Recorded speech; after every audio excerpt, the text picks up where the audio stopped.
have never heard music in my life. When I was 14, I watched my mom take a hammer to my phone because the ringtone had played for half a second before I could silence it, and she said even that tiny melody was enough poison to rot our brains forever. My parents believed all music was mind control created by corporations to make people weak and stupid. Every melody, every rhythm, every note was designed to turn your brain to mush. We lived in a house where the TV was always muted. Computers had their speakers ripped out, and even the microwave had tape over the beep button. Mom said people who listened to music became zombies who couldn't think for themselves. The hammer came down again and the screen cracked. "Half a second, Lily," she said, breathing hard. "Half a second of that poison. Do you want to end up brain dead?" According to them, everyone who listened to music eventually lost the ability to think clearly.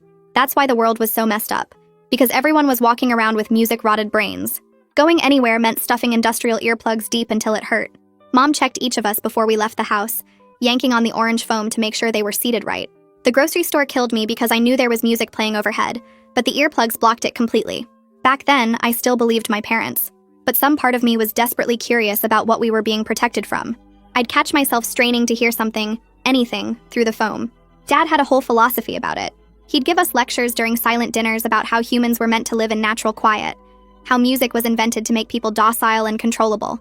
He'd point at people on the muted TV and explain how you could tell they listened to music by how empty their eyes looked. My brothers believed every word. When I was 14, I accidentally heard music at school when someone's headphones came unplugged. Just 5 seconds of something with drums and a woman singing before the kids scrambled to stop it. But those 5 seconds were the most beautiful thing I'd ever experienced. My heart raced and my skin tingled, and I finally understood what we'd been denied. I also understood why my parents feared it so much. Not because it was poison, but because it made you feel things they couldn't control. I became obsessed with finding ways to hear more. I'd volunteer to return library books during lunch so I could walk past the band room. I'd dawdle in store bathrooms where the earplugs couldn't block everything. Once I stood outside a church during a wedding and heard organ music so powerful I cried. Mom found me there and dragged me home by my hair. After that, they homeschooled me. My days were silent except for Dad's lectures and the scratch of pencils. But I'd started humming without realizing it. Just tiny melodic patterns under my breath. My brother Miles caught me and said he'd tell unless I gave him my desserts for a month. I did it because the humming was the only thing keeping me sane. My youngest brother Micah started having nightmares about music.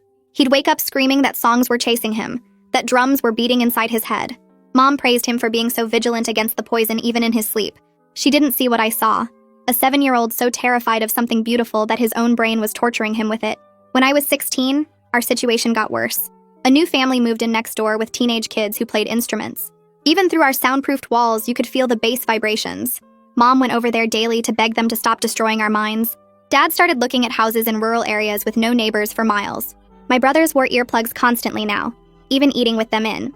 One afternoon while